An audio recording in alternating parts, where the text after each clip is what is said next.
Yo, Boruto Manga Chapter 75, The Domain of the Gods. Yo, wagwan everyone, Sanji Uchiha, back at it again in terms of just giving you my concise, in-depth thoughts when it comes on to the latest chapter of the Boruto manga. And honestly, I did do my reaction, my live reaction to the chapter on Sunday, but because of the length of that stream, I decided to let's do a concise, in-depth breakdown / review of the chapter for you guys viewing pleasure, so you don't have to necessarily watch this 1 plus hour thing. Even though it has my reaction, so it's still, you know, there's still reason to actually check it out. But yo, honestly, this has got to be like the best Boruto chapter in recent memory, and not because I had a major problem with a lot of the recent chapters, but the fact of the matter is Boruto is monthly. And yes, I will admit that yes, we are in the setup phase, like we're in that point in the story where we're setting up things again. But a lot of the recent chapters, we got progression, but it didn't seem like we got a solid idea of where the story was genuinely going for the long run. Chapter 75, however, turns all of that on its head as we get major revelations and a lot, and I say a lot, of setup for what can possibly come out of the Boruto Timeskip, to say the least. But let's break it down bit by bit because quite a lot. So Chapter 75 features Amado explaining in depth a number of secrets and revelations when it comes on to his history and his experiments when it comes on to Eida and Daemon. We have Naruto and Shikamaru listening to him in a room, and he has like everybody else like Boruto, Kawaki, Eida, Daemon, Sarada, Mitsuki on, you know, Zoom, essentially, give or take. So that's interesting. So the chapter does start off with us getting a bit of information that we already know in terms of how Daemon and Eida's abilities work, but it quickly transitions into how he actually developed those abilities, quote unquote. And I like this because we as the audience were kind of curious in terms of how Amado actually developed all of these abilities. It's one thing to have a story where we have to suspend our disbelief in terms of how, you know, the physics of things work, but once we can get some explanation in the universe, I think it's usually a benefit, usually a net positive, to say the least. And that's where Amado reveals some very interesting information, fam, because apparently the abilities that Eida and Daemon have are courtesy of another Otsutsuki that we have yet to meet, Otsutsuki Shibai, and because of him, the Hashirama stocks are dropping because this man is clearly going to be the new Hashirama. Hey, how are you so powerful? Otsutsuki Shibai sells. So, what I definitely loved about this though is that due to Amado's explanation, apparently Otsutsuki Shibai is an Otsutsuki that through constant karmic resurrection and eating a bunch of chakra fruits, he actually transformed into a godlike being. What I definitely loved about this is that it kind of puts things in perspective, because if you guys remember, becoming a godlike being through karmic resurrection, or at least eating a bunch of chakra fruits, is the goal that Ishiki passed on to Code more recently. So it's interesting to have like a point of reference to have this character who's actually achieved it. I definitely love that. And by the end of this chapter, we find out that this character is actually still alive. We find out that, well, based through a theory that Amado has, that, you know, maybe this Otsutsuki, because Shikamaru was kind of curious, like, how would he die? But Amado has a theory that maybe in becoming a godlike being, he was able to transition, or, you know, ascend to a different plane of reality. And Momoshiki in this chapter confirms it towards the end that that is definitely the case. So that in itself is sets up major possibility for the time skip in terms of what can we expect going forward, and probably it could be a way to explore the ins and outs of the Otsutsuki clan, because if this guy is like in some different dimension, is he even still like concerned with the with the happenings on Earth or in this mortal dimension, much less. So it could be interesting. He could be the new sage of the six paths figure for the Boruto era, if you could even say that. That's definitely a possibility. And that's the thing, this chapter just really and truly opens a lot of possibilities for the story, to say the least, in a substantial way. But the fact of the matter is, yes, his body that remained, Amado actually transplanted DNA from it to give Eida and Daemon their abilities, and apparently these abilities belong to him. So this Shibai must be like broken. He definitely has to be the strongest person in the verse, to say the least. And whew, I wouldn't want, like, if if Sasuke and Naruto got disrespected on Father's Day, this man could probably just, comb his hair and beat Naruto and Sasuke, literally. And that's probably like an understatement. So it's just funny thinking about it. So there's that. Now in this chapter we also get some more expansion on the lore when it comes on to jutsu categories. Most Naruto fans, are all Naruto fans at this point, know we have ninjutsu, genjutsu, and taijutsu. But because of the abilities that Shibai had, apparently they're categorized as shinjutsu, which can be translated to, like, I guess, true or new jutsu. But given the nature of things, the context of things, I think true jutsu should be the appropriate translation. And apparently we've had techniques that fall into that category already, like Sukuno Ikona, Daikokuten from Ishiki and Kawaki, our quotes claw marks, and of course Karma is another one of them. So, and apparently it also is revealed that ninjutsu that, the normal pedestrian people use is somewhat of an imitation, or some way to actually make persons try to replicate shinjutsu, which is interesting because it also raises the question of, okay, if that's the case, how does the Sage of the Six Paths hold ninju and the development of ninjutsu from that? How does it, what's the relation between it and shinjutsu? It kind of makes me question the timeline of things, the dynamic and the relationship, and how things were developed from, like, how Y is developed from X, etc, etc. I love to hear Hagoromo, like, point of view on this. So it kind of makes me want to question it. Like, this chapter has me questioning stuff and kind of gets me thinking, which is definitely a positive on the chapter's part, to say the least. Definitely loved it. Of course we did get a bit of comedy with Delta, nothing too crazy. Delta wants to see Ida, but she's shut down by Sumeri. But it is what it is. We also do get a flashback in terms of Amado to get a better understanding of his motives.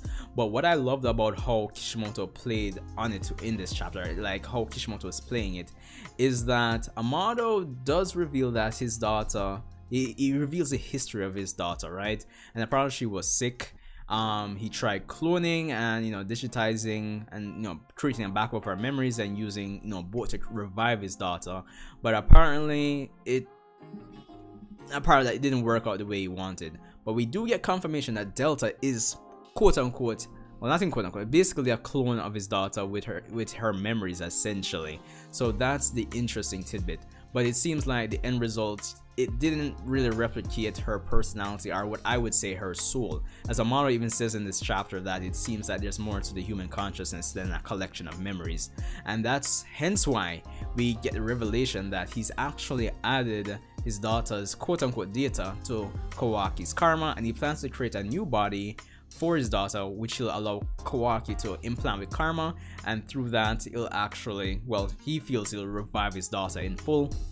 Which kind of leads me to my train of thought in terms of what I was thinking when it comes down to how karma works, in the sense that it must, if your soul isn't tied with, like, say, Momoshiki, maybe it can bring your soul back from the pure world to actually be bound to the karma seal, and your soul actually takes over the body the karma is implanted on. That's just the way I'm thinking about it, because that's the only way it would make sense.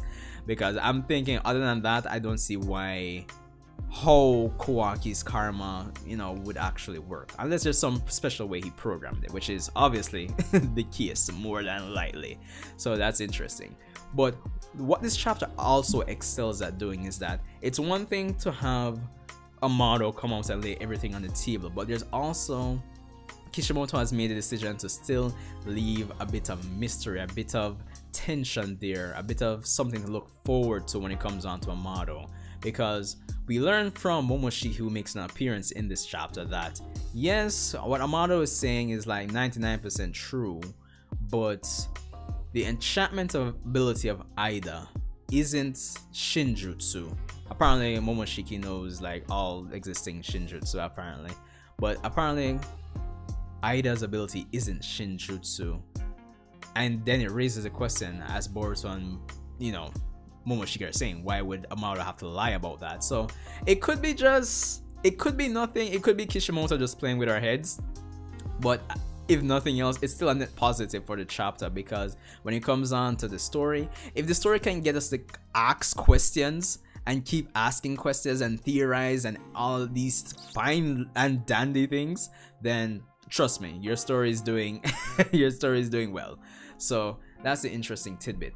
But one of the major things that Kishimoto decided to tie in with this chapter is, as a result of Momoshiki, you know, that last remaining 20%, you know, giving his DNA to Boruto and, you know, creating, you know, some fresh Otsutsuki organs for him, apparently their thoughts can interlap every now and then, well, against their will. And it's through this we see a flash of the future. And what I was saying in previous discussion videos in terms of the whole prophesized time with Boruto being a pre-time skip thing is essentially confirmed. We get some flashes of, well, Mitsuki in Sage Mode seriously pissed off based on what he's saying. It seems like Boruto's classmates are looking for someone. We have Kawaki in his stage 2 karma looking down on something or someone. So it's anybody's guess what's going on. Kawaki retrieval, maybe Boruto, something with Boruto more than likely, maybe both. I mean, the possibilities are endless, I say. So yo, listen to me, this chapter of Boruto was amazing. Like, from reveals in terms of how Eida and Daemon's abilities work through Otsutsuki Shibai and the fact that he's still alive, opening up the possibilities of this character being this new Sage of the Six Paths type figure who can play, more than likely play an instrumental role when it comes on to the Boruto Timeskip. We have Amado revealing his past and allowing us, the audience, to empathize and sympathize with him, but at the same time still having an air of mystery and tension in terms of what his true motives are. At the same time, of course, we have much more to look forward to as we get a glimpse of the future, setting things up for things to come relatively soon, more than likely, as the events are confirmed to be pre-time skip when it comes on to the prophecy of Boruto's, you know, blue eyes taking everything away from him. But what's interesting enough though is what I'll say, based on Mitsuki's dialogue or based on Shikadai's dialogue in the future, it could be something with Kawaki, because his dialogue of "that's not what a friend does," and given the fact that Kawaki is still learning to have friends, it could be something with Kawaki, maybe. But obviously Boruto saw Momoshiki's thoughts, his glimpses of the future, and then it ties into what Momoshiki is saying before in terms of Boruto's prophesied time is coming soon, but he doesn't know why it's going to happen. So quite a bit. Now, what I found to be like weird with the chapter though was that Shikamaru felt like it was weird, if it was like some weird impossible task that you could just transplant abilities, when we had persons transplanting Sharingans and using other person's abilities, or transplanting Hashirama cells and using wood style. That was like a weird thing about the chapter. And like going back over is like, I'm thinking, it's like a minor tidbit, but how did Daemon actually reflect Kawaki's thoughts of punching him without actually making contact with somebody?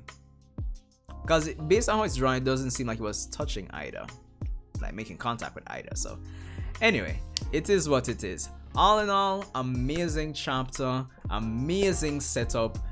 It's definitely what the story needed at this point, and the possibilities are endless when it comes on to how things can go, and just overall the things to look forward to, honestly. Like, yo, it's just crazy, fam, honestly. Yo.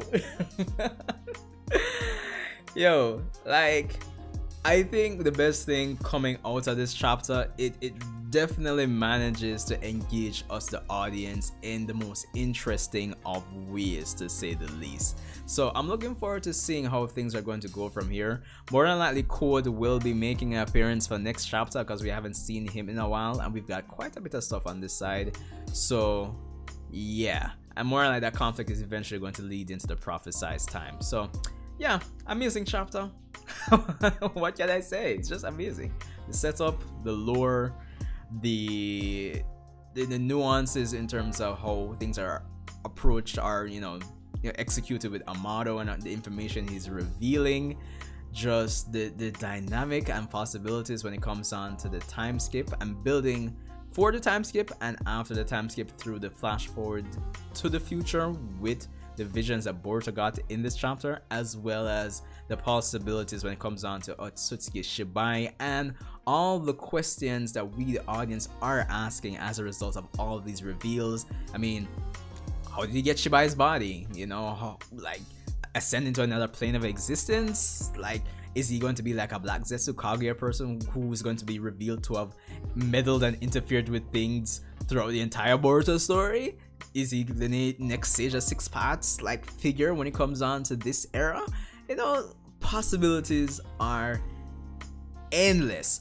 And the last thing I want to say, this chapter did an interesting job of establishing the timelines, because if Amado's daughter died 12 years ago, and apparently based on Eida checking, she died at the age of 24. So if you put that together, that's what, 36 years.